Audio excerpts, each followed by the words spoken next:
자, 조금 이제 집중을 하셔서 보시겠습니다. 이게 중요한 내용이죠. 왜냐하면 실무에서도 그죠? 여러분들이 언젠가는 사장님이 되실 건데, 그죠? 사장님이 되셨을 때 책임 소재를 분명히 알고 계셔야 되는 거죠.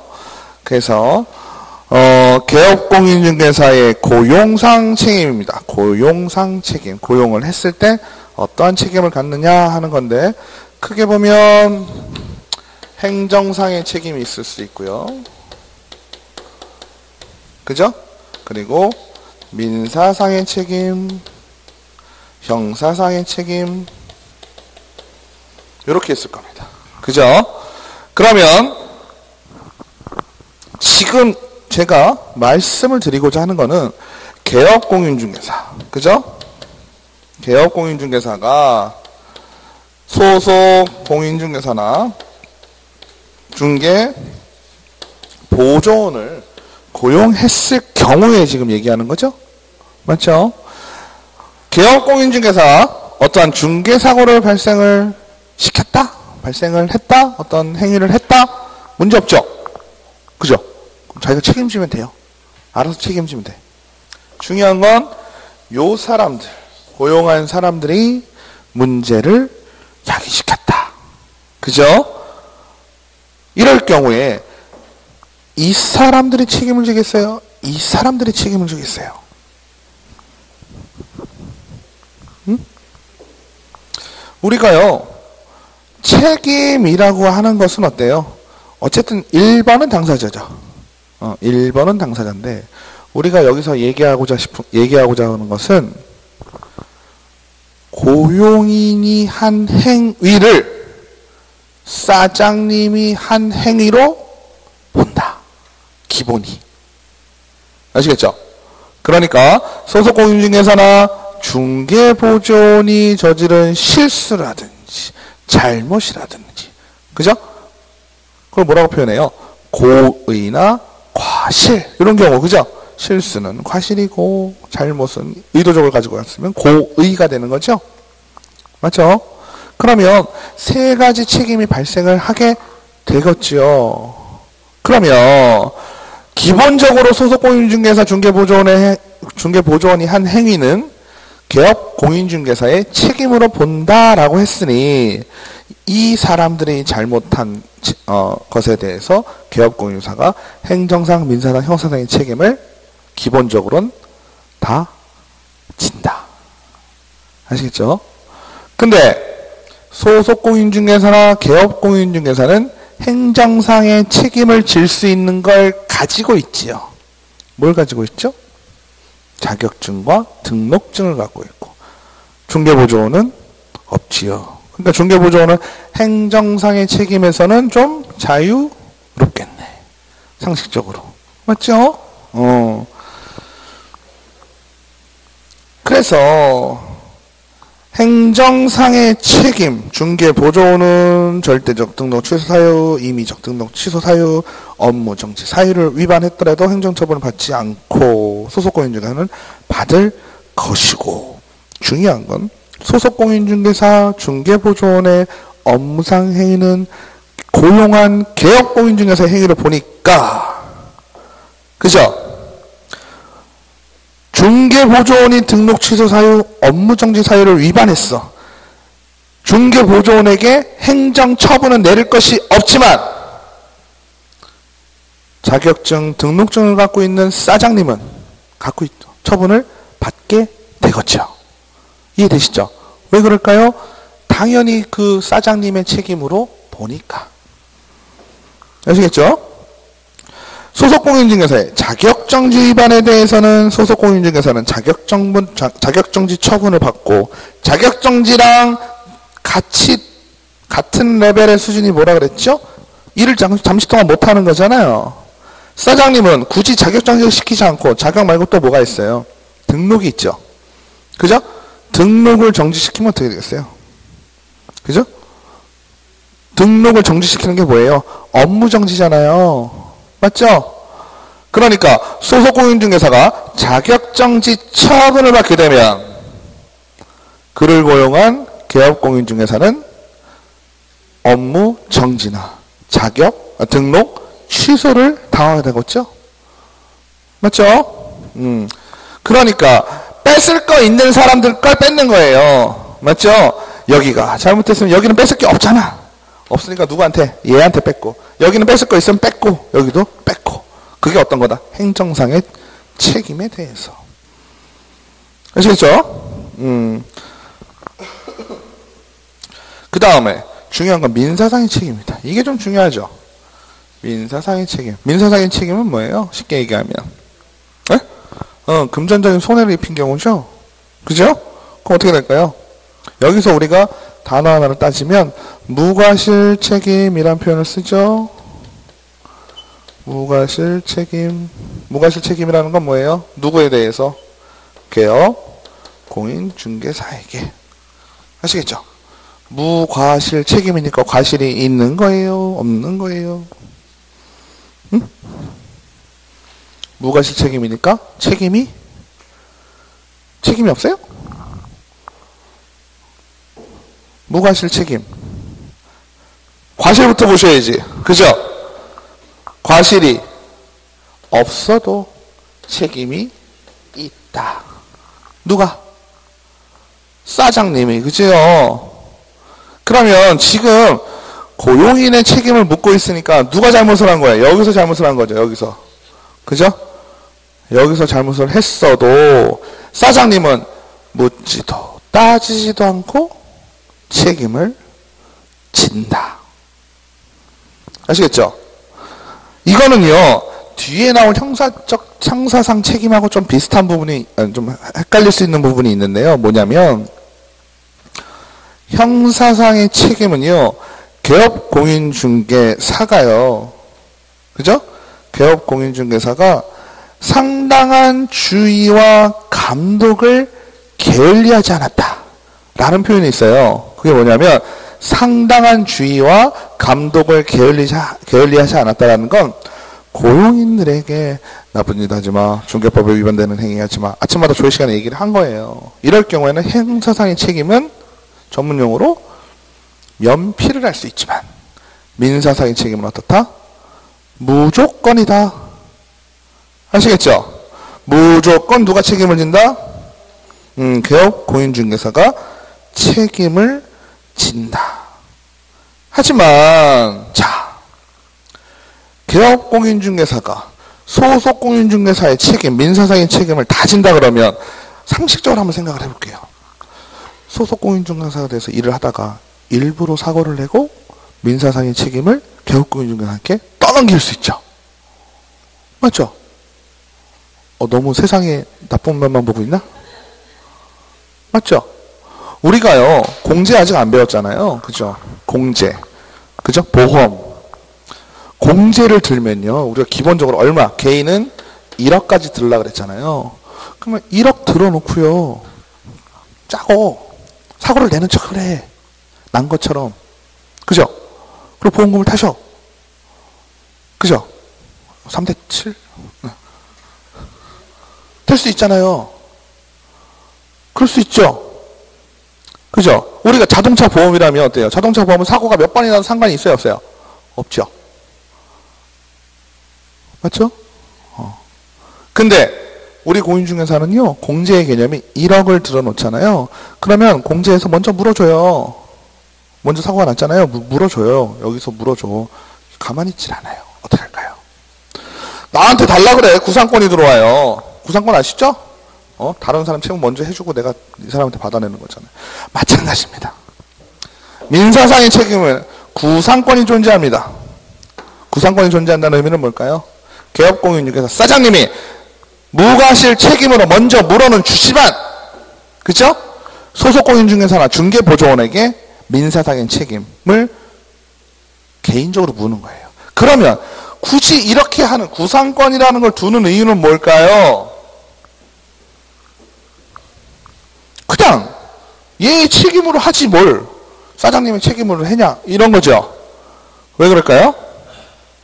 이거는 기본적인 공인중개사법 시혜상으로 볼 때, 그죠? 공인중개사법의 목적이 뭐죠? 국민경제 이바지함을 목적으로 한다 했잖아요. 그죠? 기억나시죠? 국민경제 이바지함. 국민경제는 국민이 누구야? 그죠? 이 중에 그나마 많이 하는 놈이 누구야? 얘죠. 부동산에 대해서는 얘가 많이 알고 있잖아요. 그러니까 얘를 쉽게 얘기하면 어때요? 얘한테 푸시를 많이 주잖아요. 맞죠? 지금 것도 어때요? 약간 그 느낌이죠. 약간 어때요? 민사상의 책임이 발생하면 누구한테 돈을 물어줘야 되는 거야?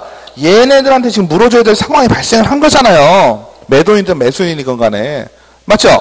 그럼 이걸 누가 물어줘야 돼? 원래는 여기에 소속돼 있는 소속공인중개사나 중개보조원이 잘못한 거니까. 그죠? 얘들이 물어줘야 되는데 얘네 입장에서 보면요.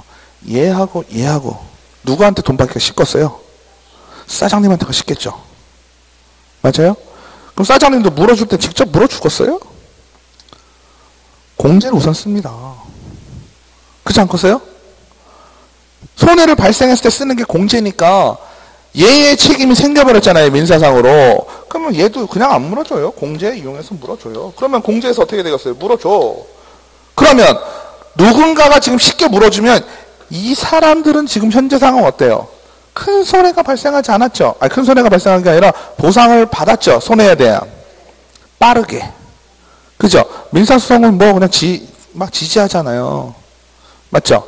근데 그런 측면에서 본다면 C한테 책임을 전가시키고 공개해서 물어줬다 싶으면 A, B의 입장에서 볼 때는 상당한 권리에 대한 보호를 받은 셈이 돼요. 그죠? 누구한테 푸시를 함으로써? C한테 푸시를 함으로써. 이해되시죠? 이걸 이렇게 이해하시는 게 좀 빨라요. 그냥. 아시겠죠? 왜? A, B를 우선적으로 보호한다라는 걸 벌써 넣으시라는 거예요. 그래서. 아시겠죠? 그러면 결론적으로 가면 소속공인중개사나 중개보조원이 한 행위를 사장님의 행위로 보니까 민사상의 손해가 발생을 할 경우에는 사장님이 물어주고 사장님은 알아서 공제를 물어주든지 자기가 물어주든지 한 후에 어떻게 한다?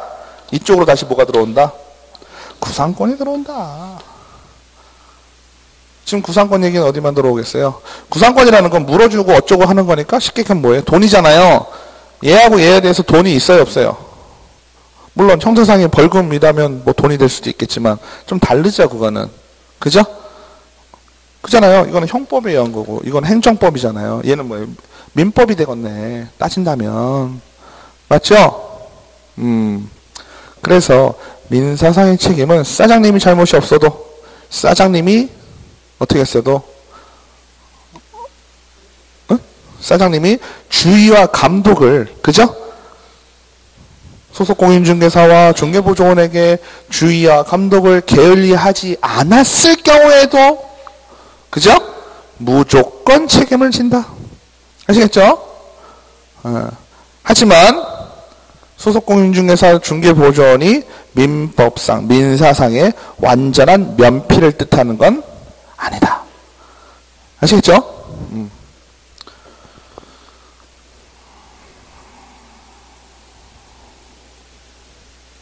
그 다음에 형사상의 책임. 형사상의 책임은 소속공인중개사 또는 중개보조원이 공인중개사법 사유를 위반하여 징역 또는 벌금에 해당하는 일을 했을 경우 145페이지입니다.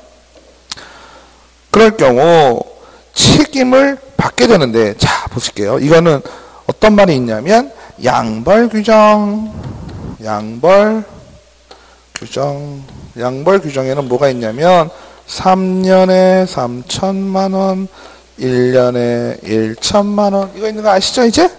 그죠? 자 보실게요. 어찌됐건 잘못을 했으면 이 사람들이잖아요. 지금 형사상의 책임은 중개보조원 질 수 있어요, 없어요? 중개보조원은 징역도 못 살고 벌금도 못 내고 그러나요? 아니죠. 자, 아까 행정상이라는 거는 뭘 갖고 논다? 찡을 갖고 노는 거죠? 그러니까 중개보조원은 찡이 있어요, 없어요? 없지요. 없으니까 행정상의 책임 물을 수 있어요, 없어요? 없지요.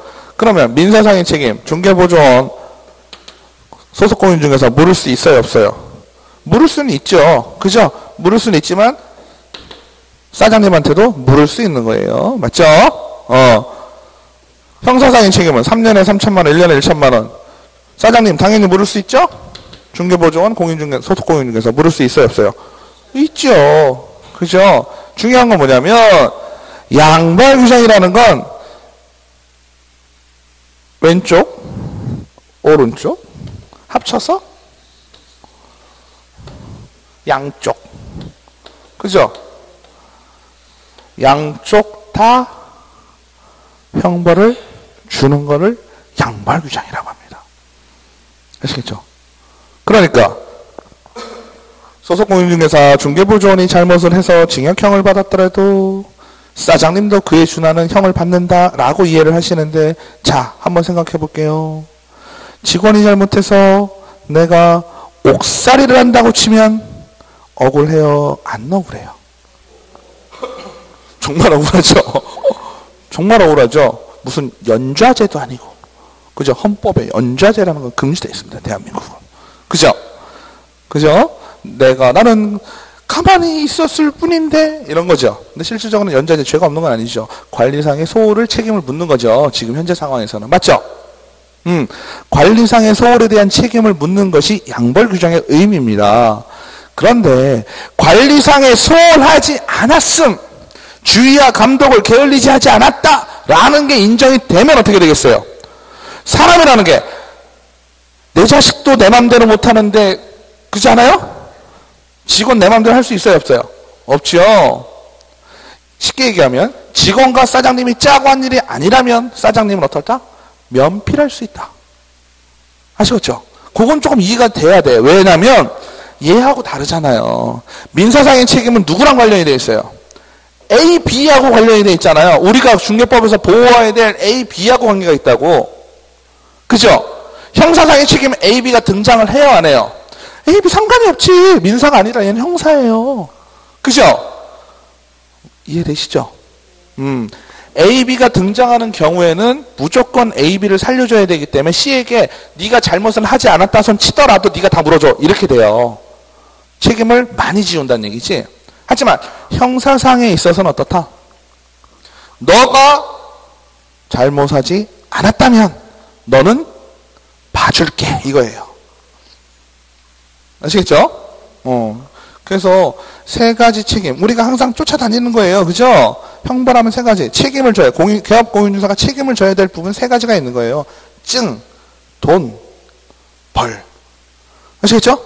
증에 대해서 행정상의 책임을 져야 되고요. 민사상으로 돈에 대해서 민사상의 책임을 져야 되고 또 형벌을 받을 수도 있다. 하지만 형벌은 빠져나올 수 있겠죠? 그리고 중요한 건 징역형 살긴 너무 억울하잖아. 그죠? 개업공인중개사가 소속 공인중개사의 잘못으로 징역형을 산다면 너무 억울하잖아요. 그래서 어떻게 되냐면 3년에 3천만 원, 1년에 1천만 원이죠. 소속 공인중개사가 1년에 1천만 원짜리 잘못을 했다 손 치더라도 개업공인중개사는 1년은 빼고 뒤에 거 1천만 원 벌금만 받는다. 이게 무슨 얘기예요? 원래는 오화죠, 오화. 엔드가 아니잖아요. 징역 6개월에 벌금 300만 원 이게 아니잖아요. 그죠? 징역을 6개월 맞든지 벌금을 500만 원 맞든지 징역을 1년을 살든지 벌금을 100만 원 맞든지 이런 식이잖아요. 근데 앞에 건 없어져요.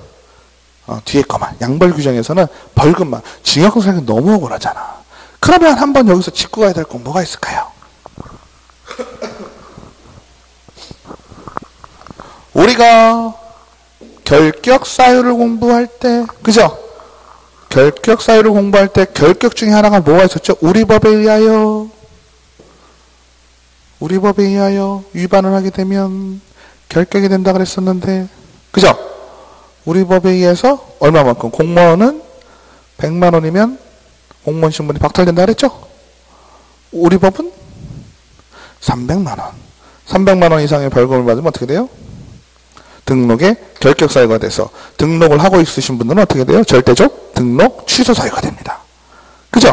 등록이 결격이 되니까 이거는 뭐 빼도 박도 못하고 어떻게 되는 거예요? 바로 등록증 날라갑니다. 맞죠? 그러면 소속 공인중개사의 잘못으로 1년에 1천만 원짜리를 맞았는데 나는 그 뒤에 거만 맞는다 그랬죠? 그럼 벌금만 맞겠네.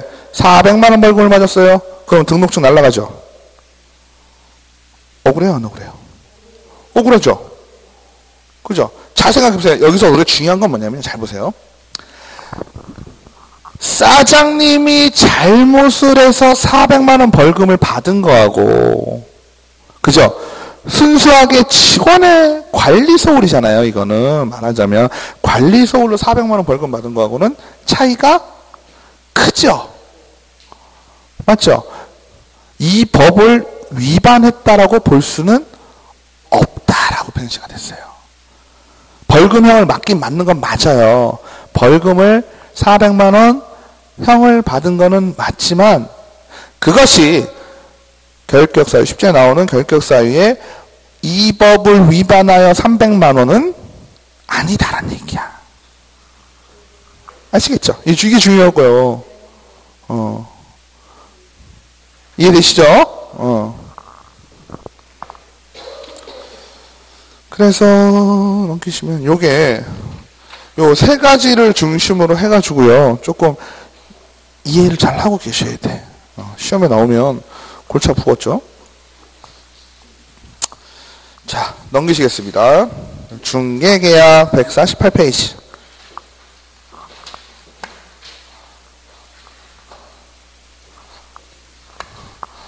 중개계약. 자, 중개계약이라는 건요, 우리가, 다시 그림이 나오죠.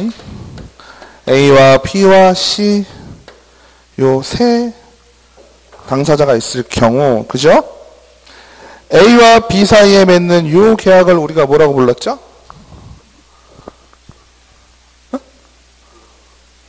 네, 그러니까 계약은 계약인데, 뭔 계약?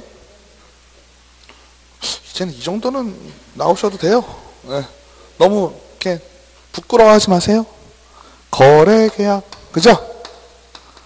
뭐 모르시진 않잖아요. 그죠? 거래 계약이라고 표현을 했죠. 우리의 목표가 거래 계약의 체결, 그죠? 거래 계약의 체결은 중개의 완성. 중개의 완성되면 우리는 돈 달라고 할 수 있잖아요. 우리의 목적은 국민경제에 이바지지만 그 국민 중에 누구 있어요? 나도 국민이잖아. 그죠? 나의 경제도 위하자는 뜻이잖아요. 그죠? 거래계약이 끝나야 중개의 완성. 그죠? 그래야 중개, 보수, 청구권. 그죠? 맞죠? 물론 거래계약의 정확한 표현은 뭐예요? 체결이에요. 그죠? 맞나요? 거래계약만 따져보면 어때요? 거래계약은 체결이 되고요. 그죠? 뭐가 되나요? 중도금이 왔다 갔다 하죠? 중도금, 잔금. 그죠? 잔금 시에는 뭐가 돼요? 잔금 시에는 소유권 이전이 되잖아요. 그죠? 소유권 이전이 돼서 거래계약이 종료되잖아요. 맞나요? 그러면 우리가 중개보수 청구권이 생겼을 때는 거래가 아니라 중개가 완성됐다라고 하죠. 맞아요? 중개가 완성됐다고 해요. 그러면 중개가 완성됐다면 어떠한 흐름이 완성이 됐다는 얘기잖아요. 그럼 거기에서는 무슨 흐름을 얘기할까요? 그죠? 자, 거래계약이 끝난 건 아니에요. 거래계약이 단순하게 어떻게 됐을 때 체결됐을 때 우리는 돈을 달라 할 수 있다 그랬잖아요. 맞죠? 그러면 나의 입장에서는 뭔가가 완성이 됐다라고 표현을 하고자 한다면 어떠한 흐름이 쫑났다 이러는 개념이잖아요. 맞나요? 결국은 뭘까요? A와 C, B와 C. 이건 우리가 뭐라고 불렀죠? 중개계약.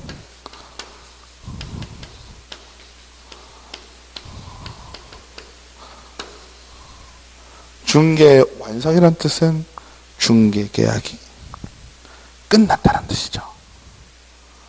그죠? 중개계약이 끝났다는 뜻인데요. 중요한 건 뭘까요?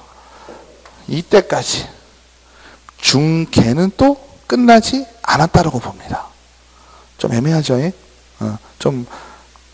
그건 왜 그러냐면 C의 책임을 많이 전가시킨다 그랬죠.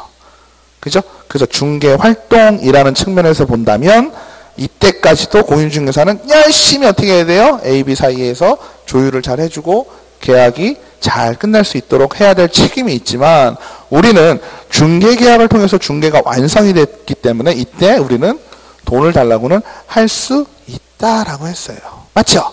그러면 계약이라는 건 다시 한번 또 말씀을 드리면 어떻게 되는 거예요? 계약을 아주 간단하게 표현하면 어때요? 네? 그죠? 청약과 승낙의 의사합치죠. 같은 방향으로 바라보는 거죠. 쉽게 얘기하면 야, 뭐 할래? 계약이죠. 맞죠? 뭐 서류도 필요 없어요. 그죠? 분류식이에요. 구두계약도 가능하죠? 구두계약도 계약입니다. 그러면 거래계약은 우리가 너무나 잘 알아요. 여러분들이 다 경험도 한 번씩 있으시고요. 그죠? 부동산 거래계약 많이 하시잖아요. 그럼 중개계약은 내가 중개계약을 했었나? 하는 생각이 들지 않으세요? 그죠? 중개계약은 대부분 어떤 식으로 이루어집니까? 집 팔아주세요. 알겠습니다. 끝. 집 사주세요. 알겠습니다. 끝. 그게 중개계약입니다.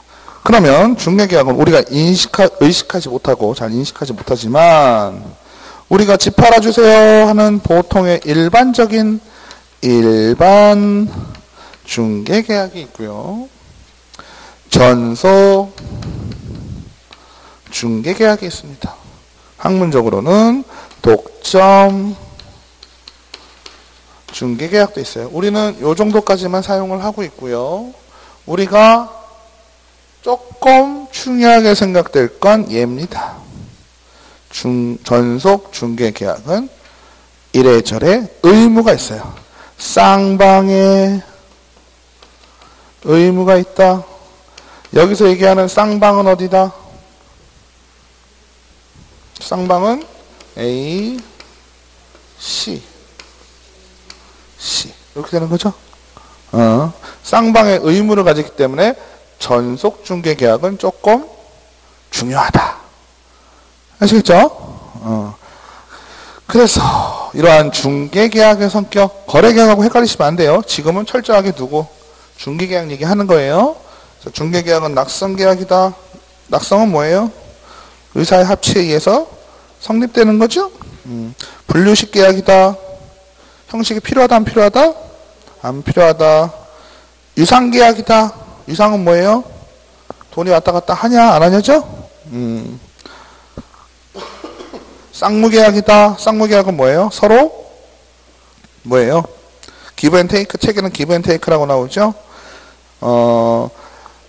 개업 공인중개사는 의무를 부담하지 않느나 중개의뢰는 보수지급 의무를 부담으로 편무계약에 가깝지만 공인중개사, 그러니까 우리가 얘기하는 C도 편무계약하고 쌍무계약 차이가 뭐예요? 의무의 부담 정도죠. 한쪽만 의무를 부담하는 것을 편무라고 하고, 그죠? 한쪽 편향됐다 이 뜻이잖아요. 쌍무는 서로 의무를 부담을 하는 것이죠. 하지만 공인중개사는요, 여러분들이 다행스러운 건 뭐예요? 중개계약은요, 공인중개사가, 개업공인중개사나 소속공인중개사가 중개의 완성을 의무로 하지는 않아요. 중개의 완성을 의무로 하지 않는다는 건 뭐죠? 의뢰인은 중개가 완성되지 않음을 가지고 계약 위반이나 이런 걸로 따질 수가 없다는 뜻이죠. 맞죠? 그렇잖아요. 집 팔아달라고 그러는데 너 왜 안 팔아줘? 이럴 수는 있지만 너 집 안 팔아줬으니까 민사상 책임을 물을 거야. 말이 안 되죠. 그러니까 물론 공인중개사도 중개를 하려고 가진 노력은 다 하고, 그죠? 네? 가진 노력은 다 하고 A의 요구를, B의 요구를 들어주려고 노력은 하지만 그거를 완성시킬 의무는 갖지는 않다. 하지만 A하고 B는 어때요? 계약이 완성이 되는 순간 돈을 줘야 되죠. 대금 지급의 의무는 계약 시에 발생했다. 이미 발생한다. 그래서 편무계약에 가까운 쌍무계약이다라는 거죠. 그 다음에 임의계약이다. 집 팔아주세요. 그럼 뭐라 그래요? 보통은 다 네? 왜? 부담이 없죠. 공인중개사 입장에서. 근데 집 팔아달라고 한 사람이 마음에 안 들어요. 어떻게 하면 되겠어요? 미안한데 제가 그 동네는 안 해서요. 이런 경우 가끔 있죠. 혹시 못 보셨나요? 그런 경우 가끔 있어요. 만약에 그런 상황을 당하셨다면 공인중개사가 여러분을 마음에 안 드신 마음에 안 들게 생각을 하는 거죠. 아무튼 상황에 따라서 무조건적인 승낙이 강요가 되는 것은 아니다. 그죠? 공인중개사는 계약을 승낙하지 않을 수 있다. 그래서 임의 계약이다. 그죠? 그래서 구별 개념 보시면 고용과 도급과 현상, 광고, 위임 이렇게 나오죠? 고용하고 비슷한 건 뭐예요?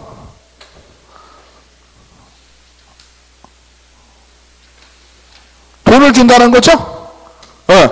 자, A나 B나 C에게 보수 지급할 의무가 생기죠. 계약을 체결하는 순간. 맞아요? 근데 고용도 그렇죠. 고용은 뭐예요? 직원 쓰는 거죠. 편의점에서 직원을 쓰게 되면 그 직원에게 뭘 줘야 돼요? 보수를 줘야 되죠. 하지만 차이가 뭔가요? 편의점은 너 껌은 100개를 팔아야 되고 담배는 200개를 팔아야 되고 이런 건 아니죠. 그냥 너는 여기서 팔면 돼 이거잖아요. 하지만 공인중개사는 어때요? 너는 이 집을 팔아야 돼 이거죠. 즉 고용은 일의 완성을 요구하지는 않지만 그죠? 중개는 일의 완성을 요구한다. 차이가 되겠죠? 돈 주는 건 똑같아요. 그 다음에 도급은 뭐예요? 건설공사가 대표적인 도급 계약이죠. 그래서 계약서 자체도 건설 도급 계약서 이렇게 써 있어요. 대부분. 그러면 도급은 여러분들이 집을 짓는데 야 3개월 동안 집 좀 져줘 이렇게 얘기해요? 3개월 동안 집 좀 져줘 이렇게 얘기할 수도 있겠죠. 하지만 3개월 동안 집 좀 져줘의 의미는 뭐예요? 3개월 안에 집 짓는 걸 끝내라는 뜻이죠. 즉 집을 짓는다는 일을 완성을 해라라는 의미가 되겠죠. 이해되시죠? 집 짓는 걸 다 끝내야 되는 거야. 인형 눈을 붙이는데요. 그죠? 1000개를 끝내오면 하루에 한 개에 100원, 10원씩 쳐줄게 라는 게 있을 수 있고요. 그죠? 네가 할 수 있는 만큼 일주일 동안 해와. 그러면 한 개에 10원씩 쳐줄게. 얘기가 다르죠? 1000개 해와 이런 건 날짜가 지정되지 않았잖아요. 그죠? 뭐 물론 날짜가 중요한 건 아닙니다만 거기서 얘기한 건 1000개가 중요한 거거든요. 1000개를 완성해야지만 돈을 지급하겠다는 거잖아. 그죠?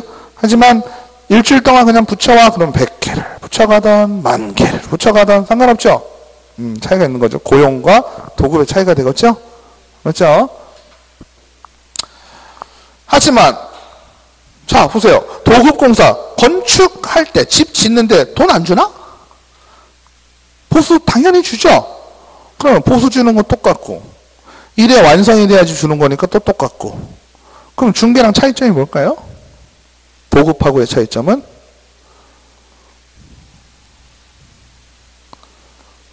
도급은 일이 완성이 되었을 때 그죠? 하자 그죠? 건설공사 같은 경우는 어때요? 하자가 발생할 수 있죠? 하자 때문에 내가 주기로 약정한 금액을 어떻게 할 수가 있어요? 감액할 수가 있어요. 그죠? 중개는 어때요? 중개는 그 일 자체에 하자가 생겼으면 손해배상 청구를 해야지. 그죠? 중개보수를 깎는 거는 아니죠. 그래서 차이가 있다. 그 다음 현상광고는 뭔가요? 광고하는 거죠? 여러 가지 측면에서 중개와 비슷하지만 다른 점은 뭐다? 현상광고는 불특정 다수를 대상으로 한다. 대상이 다른 거죠. 그 다음에 위임은 차이점이 뭘까요? 위임도 중개와 비슷한 속성이 있지만 위임은 뭐다? 무상이 원칙이다. 하지만 중개는 유상이 원칙이다. 그죠? 이 정도만 정리하시면 시험에 푸시는데 문제 없겠고요. 이게 옛날에 많이 나오는데 요즘 안 나오던데. 넘기실게요. 자, 이제 일반 중개계약, 전속 중개계약, 독점 중개계약. 그죠? 요거는 뭐에 따라 다를까요? 중개 의뢰인과, 그죠? 중개 의뢰인과 개업 공인중개사의 관계에 따라 다릅니다. 그 다음에 4번에 나오는 공동중개계약은 관계의 문제가 아니고 뭐예요? 공인중개사의 수. 그죠? 5번에 나오는 순가중개계약은 뭐예요? 중개 보수에 관한 사항이에요. 네. 그리고 네, 그렇게만 나와 있죠. 그러면 자 보실게요. 우선 뒤에 거부터 할게요. 공동중개계약. 공동중개계약은 다 아시죠? 별거 없죠? A와 B가 C가 있을 때 일반적으로는 A와 C, B와 C가 중개계약을 맺겠죠? 근데 이런 케이스가 아니라 어떻게? B는 C랑 맺고, 그죠? A는 C랑 맺고 C'이랑 맺고, 그죠? 이런 식으로 한 바퀴 순환하는 형태죠? 중간에 C-2, C3- 이렇게 막 들어갈 수 있다 그랬죠? C 막 들어갈 수 있다 그랬죠? 근데 재밌는 건 이렇게 C가 여러 명일 때 있잖아요. C가 여러 명일 때. C가 C, 1, 2, 3명이 꼈다고 칠게요. A는 C하고 관계가 됐으니까 A가 중개보수를 주어야 될 의무자는 누구예요? C죠. B가 주어야 될 의무자는 C2'이죠. 맞아요? 얘는 어떻게 나? 응? 얘는 누구한테 돈을 받을까? 중간에서 좋은 일만 한 건가? 그죠? 얘들 사이에서 알아서 받는 거죠. 중개법에 이거에 대한 내용이 있을까요? 없을까요? 없어요. 안타깝게도. 없으니까 어떻게 해야 돼요? 알아서 협의해서 받아라. 그죠? 알아서 협의해서 받아라. C가 보통은 이렇게 공동중개가 이루어질 때는요. 매수인을 위주로 돌아다니지 않고 매도인 위주로 돌아다니겠죠. 그 얘기가 뭐냐면 공인중개사 C가 A로부터 물건을 받았잖아요. 그죠? 당장 팔아줄 B를 못 구하고 있죠. 그럼 어떻게 할까요? 동네방네 다 얘기를 하겠죠. C', C1,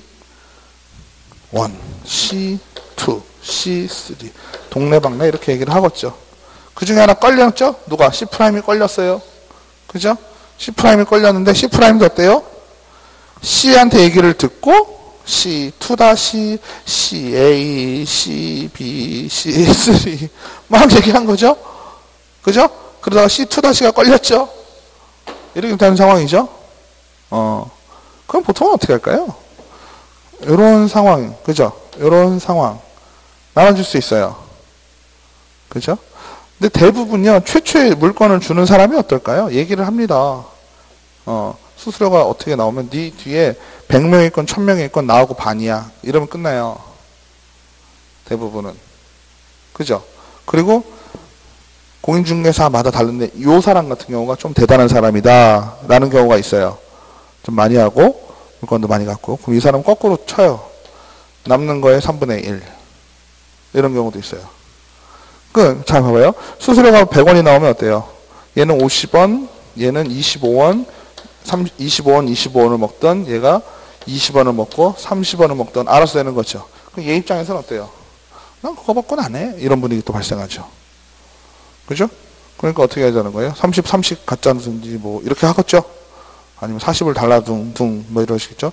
중요한 건 뭐예요? C는요, C2'은요, 얘한테도 받죠? 지금 얘기하는 건 매도인 입장에 대한 수수료예요. 그죠? B의 건 또 따로 받아요. 그죠? 또 더 재밌는 건 얘 입장에서 그러는 것도 있어요. 얘 입장에서 B에게서 나오는 수수료와 중개보수와 A에게서 나오는 보수를 싹 묶어서 또 나누자. 그거의 반이다. 뭐 이런 식으로. 아무튼 여러 가지 시스템이 있어요. 여러 가지 시스템에 따라 다른데 어찌됐건 복잡하긴 해도요. 어떻게 하는 게 좋겠어요? 많이 공동중개는 하시는 게 좋아요. 그래서 요거 같은 경우는 가끔은 C가 또 똑똑해. 가상의 C2'을 세워요. 얘는 가로야, 가로. 얘는 출연료 10만원 받고 출연해요. 10만 너무 싸다. 30만원 받고 출연해요. C가 얘한테 얘기하죠. 내 앞에도 한 명 있어. 웃을 일이 아니라니까요. 많아요. 내 앞에도 한 명 있어. 이게 중요해 말이에요. 내 앞에도 한 명 있어. 이래버리면 골치 아파지는 거죠. 그죠? 이럴 때 세게 나가는 방. 그럼 네 알아서 해. 내가 반 줄게. 이러고 끝나는 거죠. 매수 자권 알아서 네가 알아서 갖고. 이렇게 되는 거예요. 여긴 팔아주기만 하면 되니까. 더 나쁜 사람들은 뭐죠? 그걸 속여. 100원 나오는 걸 200원 나오는 건데 100원 나온다 그래. 전문용어로? 녹음 되죠. 감는다 그러죠. 감는다고. 그러면 어때요? 알게 되면 그 사람하고는 다시는 거래 안 하죠. 그런 경우도 있어요. 생각보다 많아요. 더 재밌는 건 C2' 알았죠. 끝이 안 나네 얘기가. C2'의 A를 쳐들어가요. 모르는 사람이잖아. C2'은 모르죠. C1'은 알잖아. C하고 얘기 안 들었으니까 거기 쫓아가면 안 되죠. C2'은 모르죠. 얘기 듣고 쫓아갑니다. 주인을 직접 상대해버려요. 그러니까 이렇게 막 물건 던질 때는 어떻게 해야 돼요? C가 전문용어로 지주 작업이 잘 돼 있어야 돼. A하고 관계가. 그쵸? 잘 아시잖아요. 현장에 계시니까. 지주 작업이 그래서 중요해요. A하고의 관계가 돈독해야 돼. 딴 놈한테 주면 안 되죠. 이 사람은 모르고 어때요? 줄 수 있죠. 그래서 이걸 법적으로 방지하는 게 우리가 이제 배울 거예요. 그걸 방지하는 걸 배우는 거예요. 자, 일반 중개계약부터 시작을 하면, 잠깐만요. 공동중개 했으니까 순가부터 할게요. 쉬운 거부터. 순가중개계약 5번은 뭐예요? 순가는 뭐예요? 순가, 순수한 가격이죠? 쉽게 얘기하면, 나 얼마까지만 받아줘, 이거예요. 우리 아파트 팔 때 대부분 그러셨을 건데, 지금 아파트 팔려고 그러는데 요즘 얼마나 받아요? 한 3억에서 3억 2천 사이 왔다 갔다 하세요. 그러면, 그럼 나 3억 1천만 받아주고, 거기서는 또 중개보수라고 말하지. 복비는 알아서 가지세요. 이러죠. 맞죠? 잘 모르는 사람 복비라 그러잖아요. 그죠? 그러면, 그럼 3억 1천만 받아주시고, 뭐, 수수료나 복비는 알아서 하셔요. 이렇게 얘기하죠. 맞죠? 안 그래요? 그렇게 안 하셨어요? 아니, 왜, 다 해보셨으면서 왜 이렇게 부끄러워 하세요? 그잖아요. 그거는 뭐예요? 법정 수수료가 정해져 있죠. 네. 아니죠. 그렇죠. 또 전문용어 나왔습니다. 인정. 인정 작업을 좀 잘해야죠. 그게 무슨 뜻이냐? 자, 보세요. 우리는요, 중개 대상물에 대해서 우리가 중개를 하게 되면 A와 B 양 당사자에게 뭘 받냐면 중개 보수를 받습니다. 중개 보수는 공인중개사법에 정해져 있어요. 주택과 주택으로 나눠져 있고 퍼센트가 아주 디테일하게 나와 있어요. 그죠? 그러면 그거를 법대로 그냥 받으면 끝나요. 3억 1천이면 뭐 주인한테 얘기해서 우리가 하는 일이 뭐예요? 알선이잖아. 500만 원 깎아줘. 여기 500만 원 깎아주면 산대. 이게 알선이잖아요. 그 500만 원 깎아주면 3억 500 기준으로 어떻게 하면 돼요? 중개수수료 정당하게 받으면 되죠. 그죠? 근데 실무에선 받아봐야 얼마 안 된단 말이야. 그죠? 그러니까 어떻게 하는 거예요? 임대인, 매도인의 편을 조금 더 들어주는 거죠. 매도인에게 그러면 3억 1천을 받아줄 테니 수수료는 내가 더 받겠다. 더 받겠다는 건 매도인 입장에서는 돈 주는 게 아니죠. 매도인은 그냥 3억 1천 받고 끝내는 거예요. 내가 얼마에 팔건 간에. 그죠? 그럼 3억 1,500에 팔았어요. 그러면 수수료가 3억 해봐야 한 100 얼마밖에 안 될 건데, 그죠? 500을 받았으니까 잘한 거예요? 못한 거예요? 잘한 거죠. 공인중개사 입장에선 돈 잘 받았잖아요. 그리고 매도인의 입장에서는 어때요? 3억에서 3억 2천 사이라 하는데 나는 3억 1천만 받아주면, 내 손에 쥐어지면 수수료를 본인이 얼마를 받든지 난 관여하지 않겠다라는 게 얘기가 됐죠? 그러니까 억울할 거 없죠. 매도인도. 법정 수수료보다 더 주었어도 억울할 게 없죠. 근데 중요한 건 뭐예요? 중요한 건 3억 1천 받아달라 그랬는데 아주 열심히 하는 초보 개업 공인중개사가 뻥튀기를 해서 3억 3천을 받았다. 그거 어떻게 돼요? 아파트 파는 사람이 2억 9천에 2억 7천에 샀는데 2억 7천에 산 걸 3억 1천에 팔아서 4천만 원 이득 보자고 지금 그러고 있는데 공인중개사가 2천을 먹겠다고 달려들면 어떻게 될까요? 열받죠. 그죠? 열받죠. 어떻게 해야 되겠어요? 두 가지 방법입니다. 3억 3천의 계약을 우선 기본적으로 하면 안 돼요. 그거는. 절대 안 돼요. 만약에 그 정도가 그 며칠 사이에 올릴 수도 있죠? 확 호재가 생겨서 3억 3천 받을 수도 있는 거예요. 그게 합당한 가격이 될 수도 있어요. 3억 천 얘기를 했지만 한두 달 지났으니까. 그럴 경우는 어떻게 해야 되겠어요? 매도인한테 1,000만 원 더 쳐야죠. 그죠? 3억 전세 내가 잘 팔았는데 너랑 나랑 1,000만 원씩 더 갖자 이런 느낌이죠. 그럼 억울해요 안 억울해요? 그래도 억울해요. 1,000만 원만 더 그러면. 그래도 어때요? 좀 덜 억울하죠? 그래서 그런 식으로 하시는데, 중요한 건, 우리가 학문적으로 여기 수험적으로 배울 때는 어떻게 얘기를 해야 돼요? 순가증거 계약은 법정 수수료를 받는 것 같아요? 안 받는 것 같아요? 느낌상은 안 받는 거죠. 안 받는 거지만, 중요한 건 법정 수수료만 넘지 않으면, 우리는 정도만 넘지 않으면 문제가 됩니까? 안 됩니까? 안 되지요. 그죠? 그러니까 아까 얘기했던 3억 1천 얘기 있잖아요. 3억 1천인데 3억 1천 100만 원을 만약에 3억 1천 100만 원에 팔았다. 그리고 순가 중개 계약을 했으니까 3억 1천 주고 나 100만 원 먹었다. 문제 되겠어요? 안 되겠어요? 그건 안 돼요. 아시겠죠? 그건 문제가 안 돼요. 하지만 법정 보수보다 초과해서 받으면 그거는 문제가 된다. 그러니까 순가 중개 계약을 이건 불법이야 이렇게 받아들이시면 안 된다는 얘기예요. 순가 중개 계약도 괜찮은데 단 법정 한도를 초과해서 받아서는 안 된다. 법정 한도를 초과해서 받으면 어떻게 돼요? 그러니까 이럴 때도 역으로 역공을 당할 수도 있어요. 정말 많이 배운 공인중개사 같은 경우는 아까 3억 1천인데 3억 2천 3천에 팔았잖아요. 그죠? 그럼 계약을 쓸 때는 3억 2천에 쓰잖아요. 그죠? 계약금도 들어오고 공인중개사는 중간에 돈을 가로채기는 못해요. 일반적으로. 이쪽에서 돈이 간 다음에 다시 받아요. 물론 이 사람은 꽉 잡고 있긴 하죠. 돈 줄 때까지. 은행 가서 붙여줄게. 그럼 은행 같이 가. 이런 분위기죠. 정말. 은행 같이 가고 아니면 계약금 걸을 때 어떻게 하라 그래요? 수수료만큼을 다 수표로 끊어오라 그러든지. 수수료가 500만 원인데 1,000만 원 계약금을 걸면 어떻게 해야 돼요? 1,000만 원짜리로 100만 원짜리로 10장 끊어와. 혹은 그냥 내비두고 내가 100만 원짜리를 10장을 갖고 있으면 돼요. 뭔 말인지 아시죠? 계약금은 1,000만 원인데 수수료가 500만 원이잖아요. 1,000만 원짜리 수표 끊어오면 나 받을 길이 없잖아. 내 혼자 수표를 100만 원짜리 10장을 끊고 있는 거야. 그냥. 진짜로요. 그럼 1,000만 원이 가잖아요. 그럼 매도인이 뭐라 그래? 이거 은행에 입금하고 붙여줄게 이러죠. 아니야. 잔돈 있어. 500만 원 딱 주면 돼요. 그렇게 하시는 거예요. 이게 토지나 이런 것들은요, 그런 경우가 많아가지고, 한 3,000만 원 정도는 그래서 그냥 막 끊고 다니셔야 돼. 돈 이렇게 갖고 다니시는 분들 봤어, 나는. 한 5천만 원씩 갖고 다니다. 100만 원짜리, 1,000만 원짜리 다, 몇 장, 100만 원짜리 몇 장에서 5천만 원 갖고 다니다. 왜요? 그랬더니, 거실로 줘야지. 이랬어요. 거실로 줘야 되니까. 맞죠? 뭔 얘기가 다 그렇게 된 거예요. 아무튼, 순가중개 계약은, 그거에 대한 초과 부분에 대해서는요, 거꾸로 역공이 들어올 수 있어요. 그래서 3억 1천에 받아주세요. 그런데 3억 2천에 팔잖아요. 그럼 계약이 체결되고, 야, 나는 너 법정 수수료만 주면 되는 걸로 알고 있는데, 이래버리면 완전 또 사람 도는 거죠. 쫙 돌죠. 가끔 살다 보면 그런 경우 많아요. 자, 그 다음에 이제 본격적으로 들어가서, 일반 중개 계약. 일반 중개 계약은 기본적으로 어떻습니까?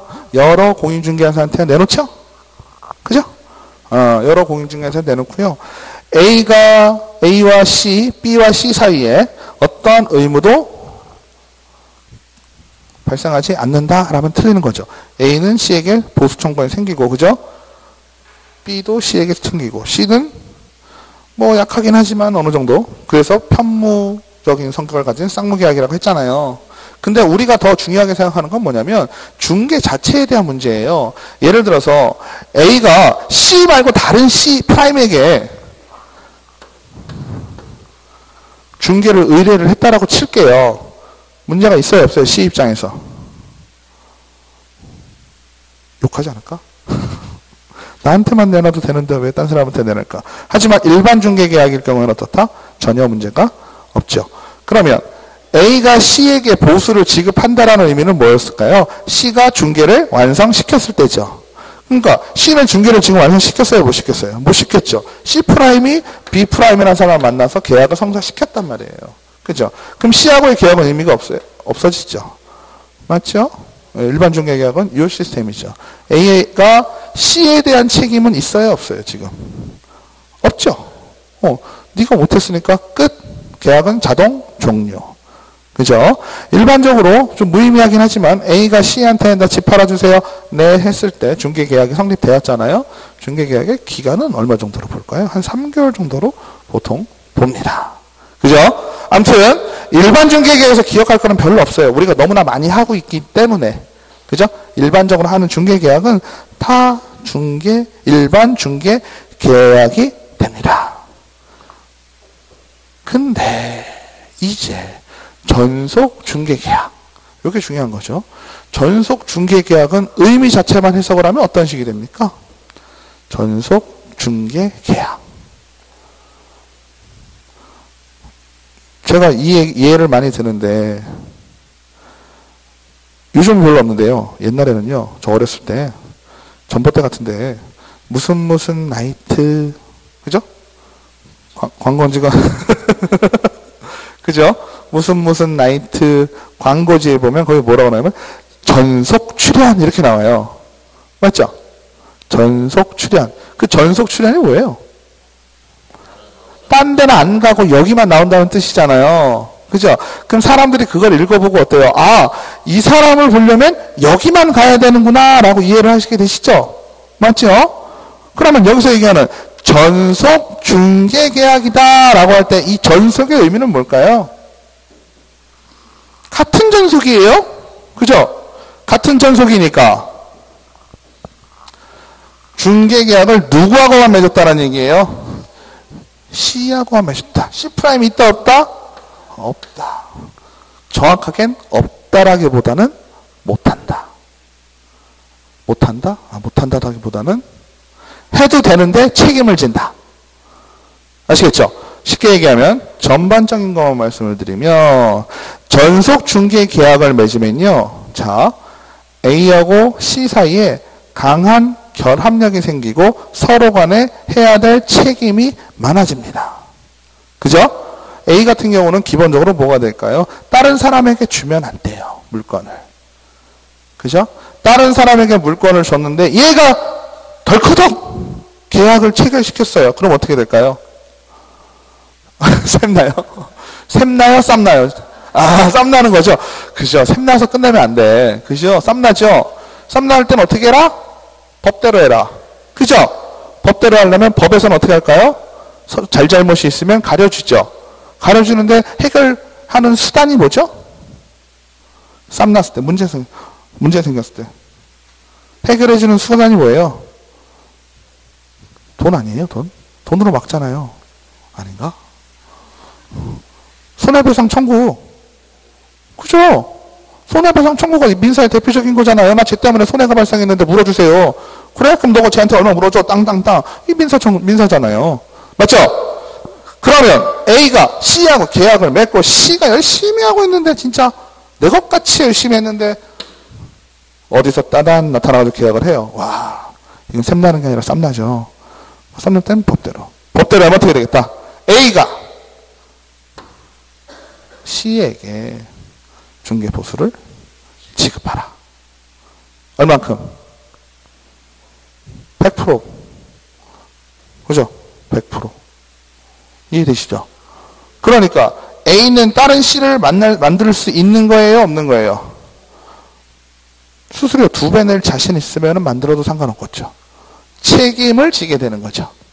맞죠? 없는 건 아니지만, 불가능한 건 아니지만 책임을 지게 되는 거예요. 다시 얘기하면 어떻게 될까요? 아까 말씀드렸던 나이트클럽에 출연하는 A 가수가 다른 나이트클럽에 출연했다. 그럼 어떻게 될까요? A 가수가 그죠? 전속 출연 나이트에게 돈으로 물어주든지 하겠죠. 손해배상 청구하겠잖아요. 그 뜻이에요. 쉽죠? 근데 재밌는 건 뭐냐면 A가 지금 얘는 누구예요? 같은 계열이죠. 공인중개사 같은 계열이잖아요. 같은 계열이 아닌 옆집 어떻게 순이 엄마. 첫사랑이 순이라서 제가 순이를 자꾸 끄집어내는 건 아니에요. 순이 엄마. 옆집 순이 엄마한테 팔면 어떻게 될까요? 이건 조금 다르죠, 얘기가. 그죠? 누군가에게 의뢰를 한 거지만 이건 뭐예요? 자기가 스스로 발견한 누군가와 계약을 체결했죠. 그렇잖아요. 이거를요, 우리가 좀 상식적으로 얘기를 하자면 나이트클럽으로 갈까요? 상식? 그죠?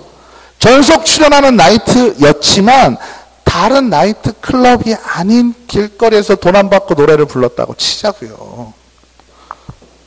그럼 어때요?